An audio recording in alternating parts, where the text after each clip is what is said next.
저는 오늘 읽어드린 마태복음 21장 1절에서 11절까지 말씀을 가지고 종려주일 같은 제목으로 하나님의 말씀을 전하도록 하겠습니다. 보통 우리 기독교 신앙에서 1년에 가장 중요하게 생각하는 절기가 세 가지 절기가 있죠. 다음 주에 있을 부활절, 그 다음에 추수감사주일, 세 번째가 성탄절입니다.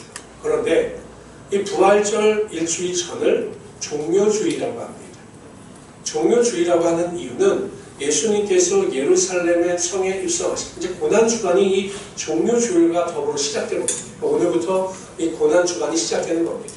예수님께서 예루살렘 성에 입성하실 때 사람들이 종려나무를 흔들면서 예수님을 맞이했기 때문에 부활절 전주일을 보통 종려주일이라고 합니다.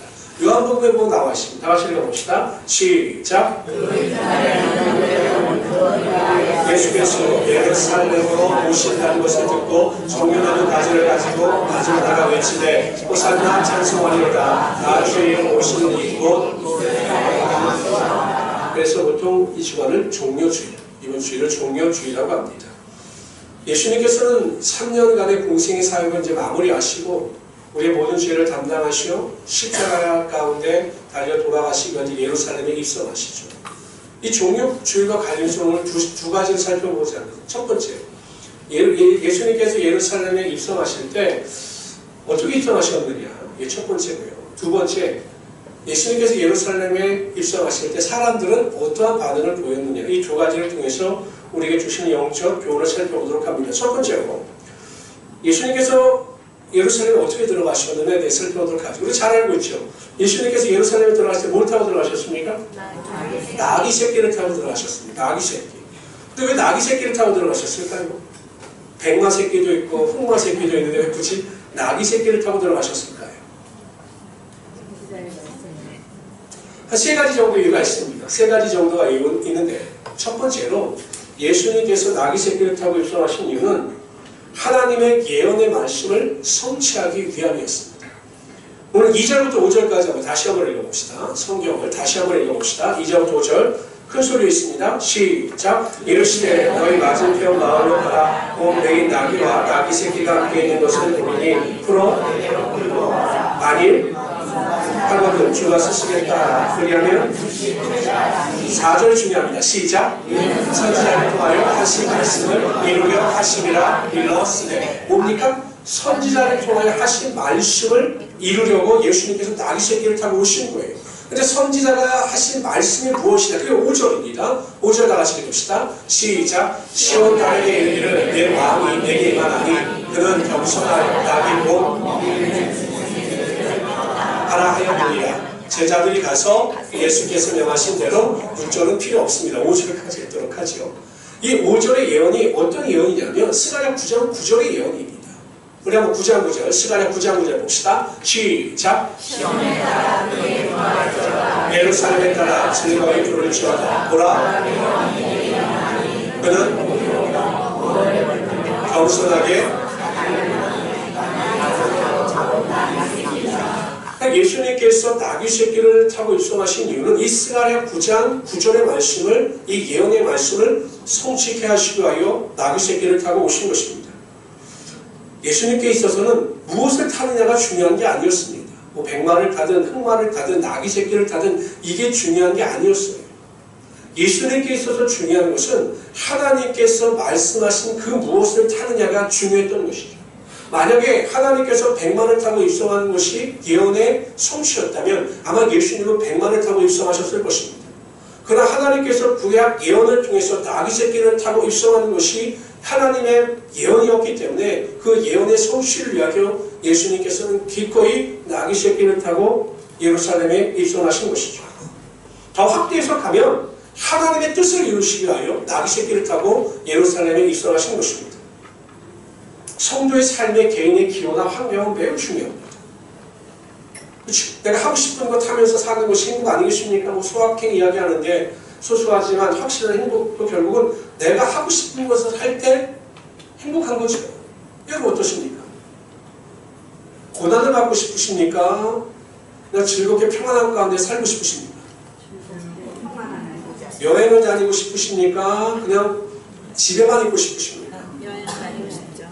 틀려요. 사람들마다 가지고 있는 이 기호가 틀립니다. 사람들은 자신이 하고 싶은 것을 하면서 살아가기를 원합니다. 이것이 인지상정입니다. 중요하죠. 그러나 여러분, 예수 믿는 사람들에게는 내가 하고 싶은 것, 먹고 싶은 것, 살고 싶은 곳에서 사는 것이 삶의 목적이 아니라 하나님의 뜻이 무엇인지를 깨닫고 하나님의 뜻대로 살아가는 것이 성도들에게 주어진 삶의 사명이요 과제라는 거예요. 정말 내가 잘 먹고 잘 살고 행복하게 사는 거, 이게 나의 마음의 소원이죠. 누가 불행하게 살고 싶고 고난 가운데 살고 싶고 병만 가운데 살고 싶겠습니까? 그러나 때로는 하나님의 뜻이 고난이고 환난이라면 그 하나님의 뜻을 이루기 위하여 살아가는 것이 성도의 삶이라는 것입니다. 봉천동에 시바이처라고 불리던 윤주원 장로라고 하는 분이 계시고, 이분이 원래 의사였는데 젊었을 때는 하나님께서 주신 은혜가 있어서 그렇게 소원을 합니다. 하나님 저에게 의사의 은혜를 주시면 제가 어려운 사람들을 위해서 의술을 베풀면서 살아가겠습니다. 근데 병원이 너무 잘 되는 거예요.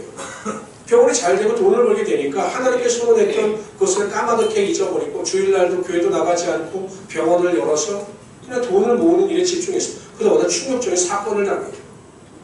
소녀를 들고 왔네 보니까 자기 딸인 거예요. 누가 피 흘리는 소녀라도. 병원 앞에서 교통사고가 나서 자신의 딸이 그 위험에 처한 거죠. 못 살렸어요. 죽었습니다. 충격을 받았습니다.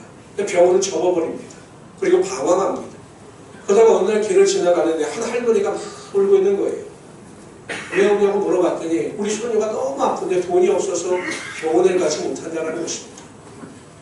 너무 안타까워서 이 장로님이, 그때는 장로가 아니었죠, 이 손녀를 데리고 자신의 선배의 병원에 가서 그 소녀의 병을 고쳐줬습니다. 근데 그 고치는 그 과정 가운데 하나님의 음성을 듣게 됩니다. 내가 원하는 것이 무엇인지 이제 알겠느냐.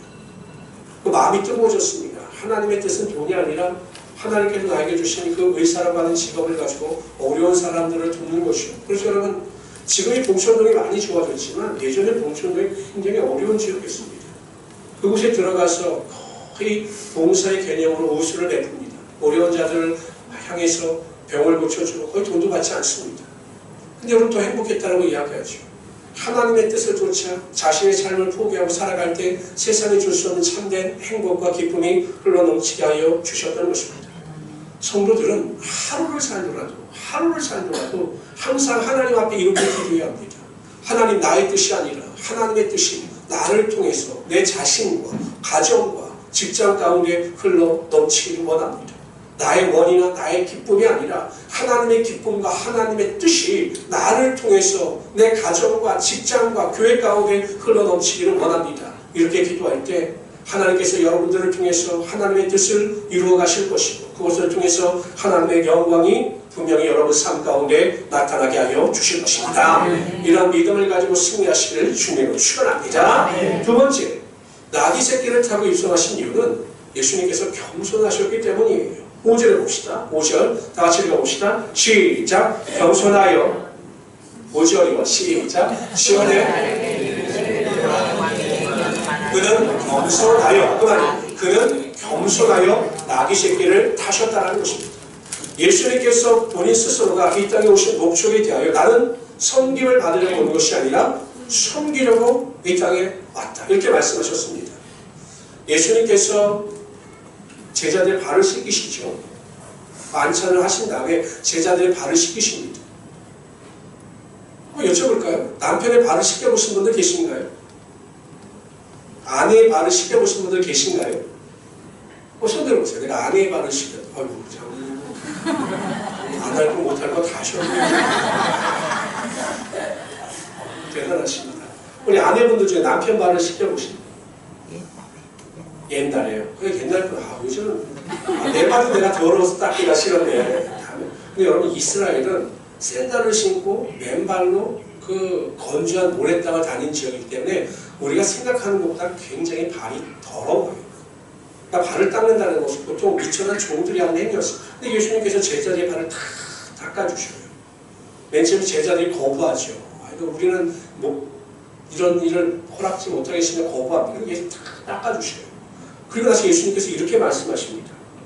너희가 나를 선생이라 또는 주라 하니 너희 말이 옳도다. 내가 그러하다. 내가 선생이다라는 거예요.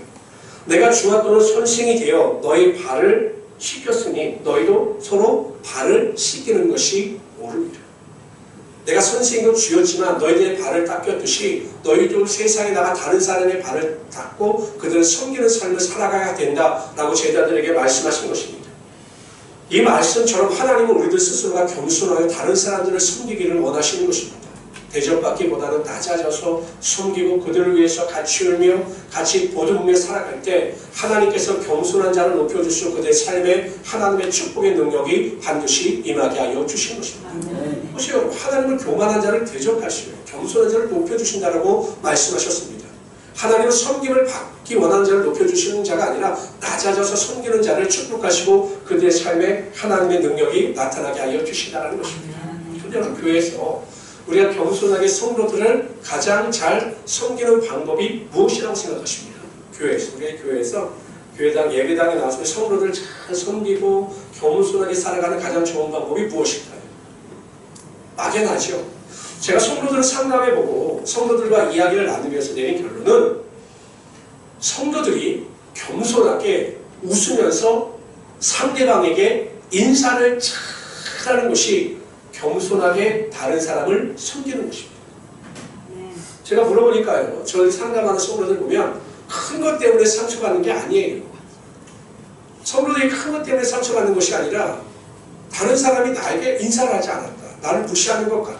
내가 인사했는데 내 인사를 받아주지 않았다. 이것 때문에 상처들을 가장 많이 받아요. 그러므로 여러분 우리가 겸손하게 다른 사람을 섬긴다고 할 때 교회에서 가장 우리가 중점적으로 실천해야 될 것이 무엇이냐? 보는 사람마다 겸손한 마음을 가지고 웃으면서 인사하는 것이 예수 그리스도께서 우리에게 원하시는 겸손의 본을 가지고 살아가는 성도의 모습이라는 것입니다. 그래서 우리 행복한 우리 순복음교회 성도님들은 무엇을 잘해야 될까요? 자, 그러기 위해서 뭘 잘해야 될까요? 좀 웃으십시오. 세상 사는 게 그렇게 힘드십니까? 그러니까 교회 나와서 잘 웃으셔야 돼요. 웃으면서 인사도요. 웃으면서 반갑게 하여 그것이 인사지 인사를 하는데 인상을 쓰는 건 인사가 아닙니다. 그러니까 우리 모든 성도님들은 잘 웃으시면서 기쁜 마음으로 상대방을 즐겁게 해줄 수 있는 인사의 선구자들이 되시기를 주님의 이름으로 축원합니다. 항상 웃으십시오. 우리 희선자매가 이거 참 잘하는 것 같아요. 희선자매가 참 잘하시는 것 같아요. 그러니까 항상 웃으면서 다른 사람에게 인사하는 것. 이것이 겸손하게 섬기는 본이 되는 것이구나. 이것을 실천할 수 있는 우리 성도들이 되시기를 주님으로 축원합니다. 세 번째로 예수님께서 나귀를 타고 입성하신 이유는 예수님께서 평화의 왕이 되심을 알리시기 위함입니다. 지금 평화의 상징이 비둘기였죠. 보통. 근데 그 당시에 나귀였습니다. 이 나귀가 평화를 상징하는 동물이었습니다. 예수님께서 나귀 새끼를 타고 입성하셨다고 하는 것은 예수님 스스로가 평화의 왕이 되심을 선포하신 것입니다. 아담과 하와의 범죄로 말미암아 우리와 하나님 사이가 갈라졌습니다. 화평이 무너졌습니다. 근데 예수님께서 육신을 입고 이 땅에 오셔서 십자가를 지시고 우리의 죄를 담당하시어 돌아가시는 그 순간 하나님과 우리 사이의 모든 담이 무너지고 화평이 회복되어지는 것이죠. 그래서 로마서 5장 1절에 이렇게 말씀하십니다. 제가 읽어드리겠습니다. 그러므로 우리가 믿음으로 의롭다 하심을 얻었은즉 우리 주 예수 그리스도를 말미암아 하나님과 더불어 화평을 누리자. 하나님과 우리 관계가 회복되었습니다. 그래서 우리가 담대함으로도 하나님의 보좌 앞에 나가 기도하고 하나님을 예배할 수 있게 된 것이죠. 그러나 내 가운데 감사하시는 우리 성도들이 되시기를 주님으로 축원합니다. 뿐만 아니라 예수님께서는 하나님과 우리 사이 관계를 화평케 하셨을 뿐만 아니라 우리에게 세상이 줄 수 없는 절대 평안의 능력을 허락하여 주시겠다라고 약속하셨고 예수를 믿는 자들에게는 하나님의 절대 평강의 능력이 임하게 하여 주십니다. 요한복음 14장 27절입니다. 다 같이 읽어봅시다. 시작. 곧 나의 평안을 너에게 주노라. 내가 너에게 주는 것은 세상이 너희는 마음에 여러분 이 시대가 불안과 두려움의 시대 아니겠습니까?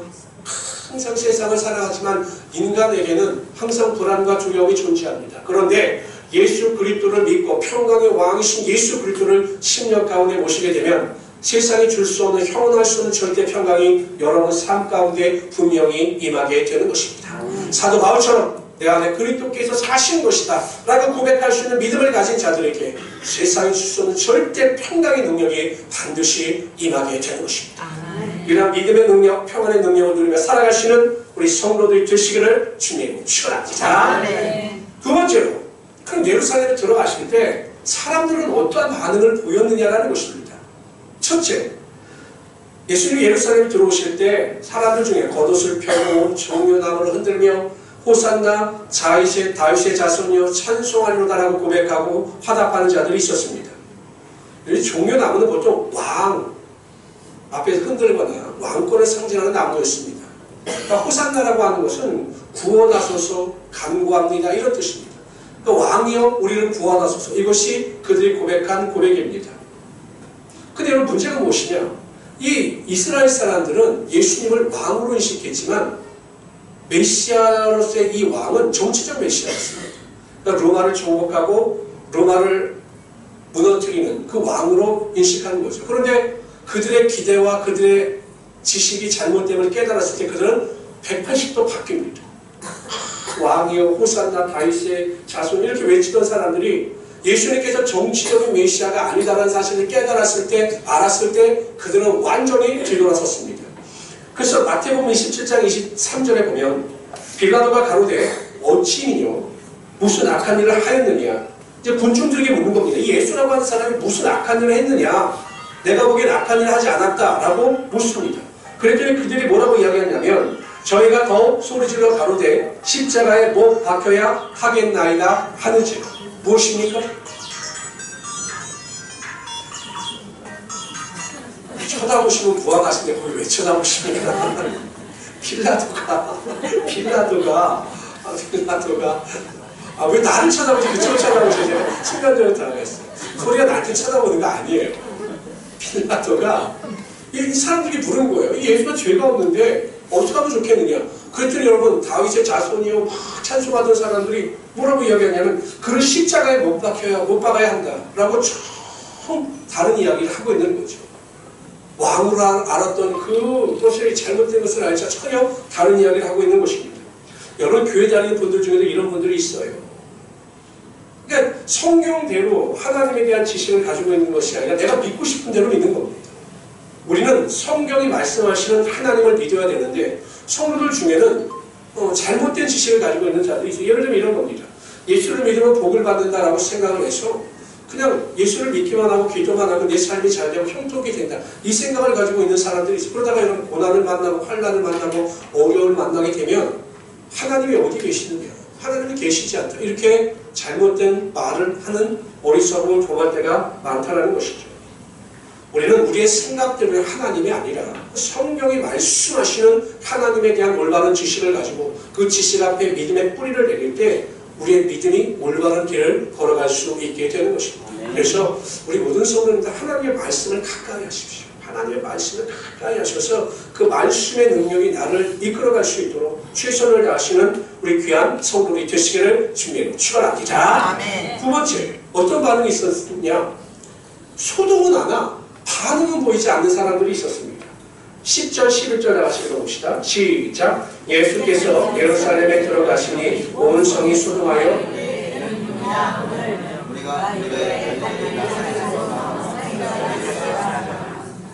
그 당시 유월절 행사와 관련하여 모인 사람들 숫자 한 270만 명 됐다고 해요.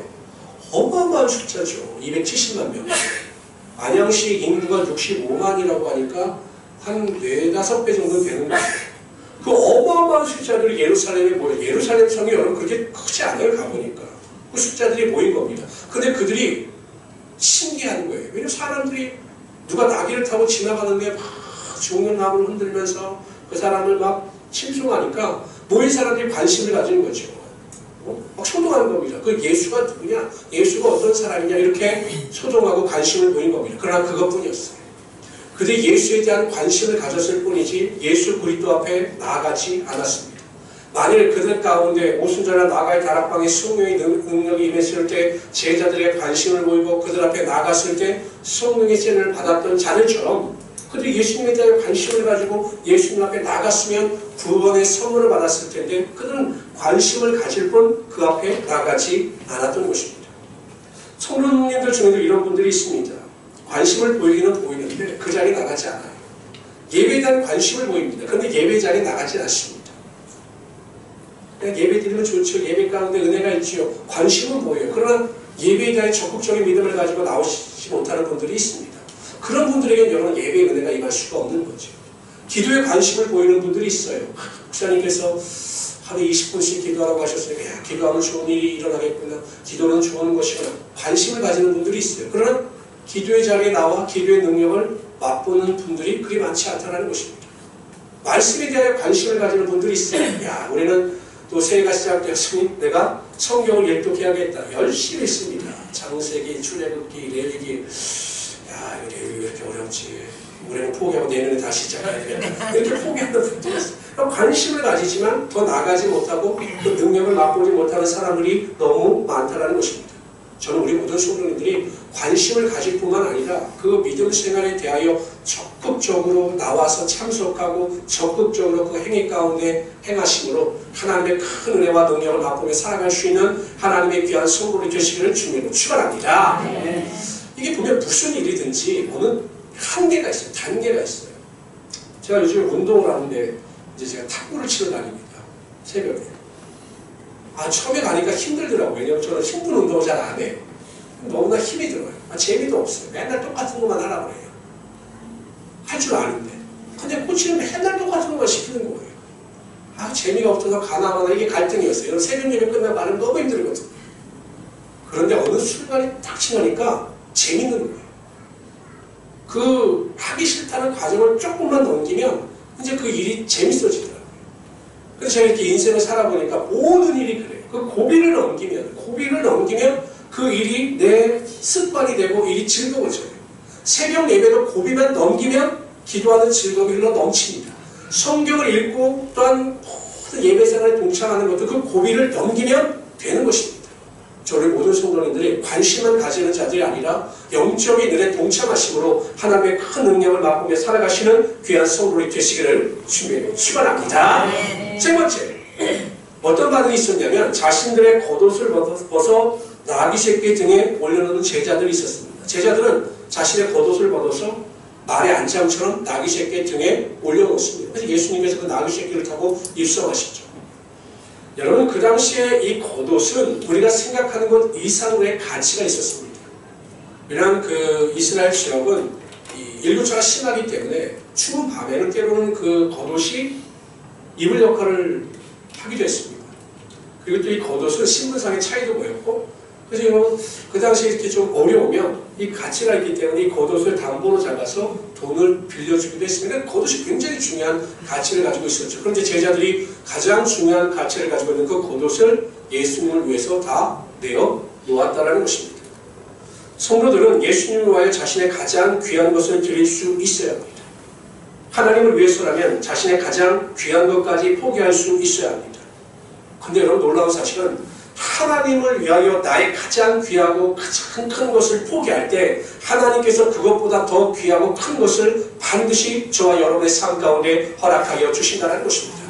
우리가 하나님 앞에 나의 가장 귀한 것을 드렸어요. 이 귀한 것을 드리면 나의 삶에 마이너스가 다가오고 나의 삶에 어려움이 다가올 것 같은데 큰 결단을 하나님께 드렸을 때 하나님께서 오히려 더 큰 것으로 우리의 삶에 채워주신다는 것입니다. 마가복음 10장에 보면 부자가 나와요. 젊은 부자가. 또 관원입니다. 관리예요. 어떻게 하면 내가 영생을 얻을 수 있겠습니까? 하고 예수님께 묻습니다. 예수님께서 십계명에 대해서 말씀을 하니 이 젊은 사람은 내가 다 어렸을 때부터 지켰다고 이야기를 합니다. 예수님께서 전국을 치르셔요. 내게 한 가지 부족한 것이 있다. 네가 가지고 있는 모든 재산을 가난한 사람을 위해 다 팔아 나눠주라. 그러면 너희 상금이 하늘에서 쌓일 것이다. 그리고 와서 나를 쫓으라. 이렇게 말씀하십니다. 이 사람이 돈이 너무 많은지라 근심하고 그냥 떠나갔습니다. 예수님께서 말씀하실 때 부자가 천국에 들어가는 것이 낙타가 바늘길을 통과하는 것보다 어렵다. 이 말씀을 하니까 제자들이 막 깜짝 놀라죠. 근데 베드로가 예수님께 묻는 것입니다. 근데 예수님, 궁금한 게 있습니다. 우리는 모든 것을 포기하고 예수님을 따랐습니다. 그럼 우리에게는 어떠한 상급이 있습니까? 라고 물었습니다. 그물도 배도 가족도 다 포기하고 예수님을 따랐습니다. 그럼 우리는 어떻게 되는 것입니까? 라고 묻습니다. 그랬더니 예수님께서 베드로에게 이렇게 말씀하십니다. 내가 진실로 너에게 이르노니 나와 복음을 위하여 집이나 형제나 자매나 어미나 아비나 자식이나 전토를 벌인 자는 금세에 있어서 이 땅에 있어서 집과 형제와 자매와 모친과 자식과 전토를 100배나 받되 핍박을 겸하여 받고 내세의 영생을 받지 못할 자가 없느니라. 무슨 말씀이십니까? 하나님을 위하여 모든 것을 포기한 자들에게 이 땅에서 100배의 축복이 임하게 하여 주실 뿐만 아니라 죽음 이후에는 영생의 축복을 허락하여 주시겠다라고 약속하고 계시는 거죠. 여러분, 이러한 하나님을 체험하고 경험하며 살아가시는 우리 귀한 성도로 되시기를 주님으로 축원합니다. 우리가 하나님의 놀라운 은혜와 능력을 맛보기 위해서는요, 우리의 것을 하나님께 한 마음으로 드릴 수 있어야 되는 것이에요. 그러면 하나님께서 하늘의 문을 여시고 하늘의 신령한 복과 땅의 기름진 복으로 반드시 채워주시는 것입니다. 물질을 포기하는 일에 대하여 두려워하지 마십시오. 내가 이것을 주님께 드리면, 하나님께 드리면 이거 내가 어떻게 할까? 두려워하지 마십시오. 저는 목회자로서 그런 것을 수없이 경험했고 또 많은 목회자를 통해서 수없이 들었고, 그래서 내린 결론은 하나님께 대하여 기쁨으로 드리고 하나님을 위하여 헌신하여 드리는 자에게는 하나님께서 하늘의 문을 여시고 누르고 흔들어 넘치도록 하나님의 축복의 능력이 반드시 임하게 하여 주시는 것입니다. 두 번째, 여러분, 명예를 포기하는 일을 두려워하지 마십시오. 직장에서나 어디에서나 내가 이것 때문에 높아지지 못하고 진급하지 못하면 어떡할까? 내가 하나님의 말씀대로 살면 사람들이 나를 왕따를 시키면 어떡할까? 두려워하지 마십시오. 그것을 포기하게 되면 반드시 하나님께서 다른 방법으로 여러분들을 높여 주시는 것입니다. 자녀들도 마찬가지입니다. 하나님께 맡기는 것에 대하여 두려워하지 마십시오. 하나님께서 자녀들을 반드시 채워 주셔야 돼요. 제가 요즘에 보면, 제가 이렇게 이제 여기 메가트리아 아파트가 젊은 부부들이 굉장히 많더라고요. 애기 엄마들. 그래서 이렇게 다니다 보면 와, 진짜 아이들에 대해서는 끔찍해요. 정말로 끔찍해요. 그런데 여러분, 이제 어르신들이 주장하는 말씀이 이것이죠. 자식 농사는 절대 장담하지 말라라는 거예요.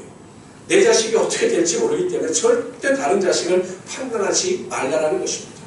근데 제가 우리 목사님들을 이렇게 살펴보면 정말 하나님께 그 자녀를 온전히 맡기고 하나님께 모든 영광을 돌리면 반드시 하나님께서 그 자녀를 통해서 하나님의 축복의 능력이 임하게 하여 주시는 것입니다. 제가 이번 주에 제가 좋아하는 후배가 있어요. 후배가 있는데 이 후배가 외국에서 굉장히 고생하다가 한국에 이제 들어와서 어느 큰 교회에서 이제 목회를 합니다. 제가 알기로는 굉장히 고생 많이 했어요. 캐나다에서도 고생하고 또 이렇게 미국 텍사스에 가서도 고생을 굉장히 많이 했어요. 임원교회에서. 근데 무슨 이야기를 하다가 그 이야기를 하더라고요. 형, 하나님께서는 절대 공짜가 없으신 게, 내가 하나님을 위하여 헌신하고 내 아들을 하나님께 맡겼더니 하나님께서 내 아들을 축복하셔서 거기를 인도하셨어요. 형, 그러더라고요. 그러면서 형, 절대 내가 이 말을 하더라도 자랑한다고 생각하지 말고요. 내가 형한테 이 말을 꼭 하고 싶으니까 좀 들어줘. 그러더라고요. 아, 그래. 나는 뭐 네가 무슨 말을 하든 나는 괜찮아. 뭐 이야기하는데, 미국 예일대학교에 4년 장학생으로 스칼라십을 갖고 갔다고 자랑하더라고요. 아, 거기까지만 물어보지. 유빈은 어떻게 됐어요?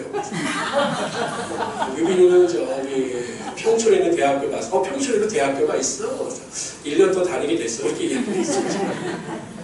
근데 저는 그 후배를 보면서 느꼈던 것이, 야, 하나님께 맡기면, 그럼 그 정말 가난한 환경 가운데 자녀를 어떻게 교육을 시켰겠습니까? 개척하면서. 근데 하나님께서 그 아들을 책임져 주시더라는 거죠. 모든 것을 하나님께 맡길 때 하나님께서 반드시 우리의 삶을 책임져 주시는 것입니다. 우리가 흔히 걱정하고 염려해서 맡기지 못할 뿐이지, 하나님께 모든 것을 맡기면, 걱정도 근심도 다 맡기면 하나님께서 넉넉히 이길 수 있는 하나님의 은혜와 능력이 반드시 나타나게 하여 주시는 것입니다. 그래서 여러분, 자신의 가장 귀한 것을 예수님께 드렸던 제자들처럼 여러분의 삶의 모든 것을 하나님께서 원하시며 드릴 수 있는 믿음의 능력을 가지고 살아가시는 우리 성도들이 되시기를 주님으로 축원합니다. 아멘. 예수님께서 인류 구원이라고 하는 자신의 사명을 이루시기 위하여 예루살렘에 입성하셨습니다. 천하에 보이는 나귀 새끼를 타고 입성하셨어요. 그러나 예수님께는 이것이 중요하지 않았습니다. 예수님께 있어서는 하나님의 뜻을 이루는 것이 삶의 본질이었고 목적이셨습니다. 우리 모든 성도님들도 내 뜻과 내 만족과 기쁨이 아니라 항상 나를 통해서 하나님의 뜻이 내 가정과 내 자신과 직장과 속한 공동체에 임할 수 있기를 기도하며 살아갈 수 있는 우리 성도들이 되시기를 주님으로 축원합니다. 나귀 새끼를 타고 오심으로 겸손의 본을 보이셨습니다. 우리 모든 성도님으로 낮아지십시오. 가정에서 남편으로 낮아지시고, 가정에서 아내로서 낮아지시고, 교회로서 성도로서 낮아지시기를 바랍니다. 교회에서는 여러분 보시는 분들마다 먼저 인사하시면서 친절하게 대하시기를 바랍니다. 내가 좋아하든 사람이든 싫어하든 사람이든 마음에 드는 사람이든 들지 않는 사람이든 간에 한갑게 겸손한 마음으로 섬김의 마음을 가지고 인사를 잘할 수 있는 우리 성도이 되시기를 주님으로 축원합니다. 예수님께서 나귀를 타고 오심으로 평강의 왕이 되심을 우리에게 알려주셨습니다. 우리가 하나님과 우리 사이에 참된 평안의 능력이 주어졌습니다. 하나님 앞에 담대함으로도 기도하시고 놀라운 능력을 체험하시기를 바랍니다. 절대 평강의 능력을 누리며 살아갈 수 있는 우리 성도이 되시기를 주님의 이름으로 축원합니다. 이러한 예수님의 입성에 대하여 어떤 사람들은 손을 들고 환영하며 예수님을 왕으로 인정했으나 자신들의 뜻대로 되지 않자 그들은 예수님을 배반했습니다. 우리 성도님들은 내 생각대로 내 감정대로가 아니라 성경이 말씀하시는 하나님에 대한 올바른 지식을 가지고 그 믿음 안에서 견고하여 흔들리지 않는 성도들이 되시기를 바랍니다. 어떤 자들은 소동하였으나 그 이상도 그 이하도 아니었습니다. 관심을 가졌으나 믿음으로 결단하지 않았습니다. 우리 성도들은 영적인 일에 대하여 관심을 가질 뿐만 아니라 모든 일에 적극적으로 동참하심으로 하늘의 신령한 복과 땅의 기름진 복을 채우며 살아갈 수 있는 우리 성도들이 되시기를 주님의 이름으로 축원합니다. 마지막으로 제자들은 자신의 겉옷을 드려 자신의 가장 귀한 것을 드려 예수님을께 대하여 헌신했듯이 우리의 삶에 가지고 있는 나의 가장 귀한 것마저도 조금도 귀한 것으로 여기지 아니하며 하나님께 드릴 수 있는 믿음을 통해서 하나님께 큰 영광을 돌리며 살아가시는 우리 귀한 성도들이 되시기를 주님의 이름으로 축원합니다. 기도합시다.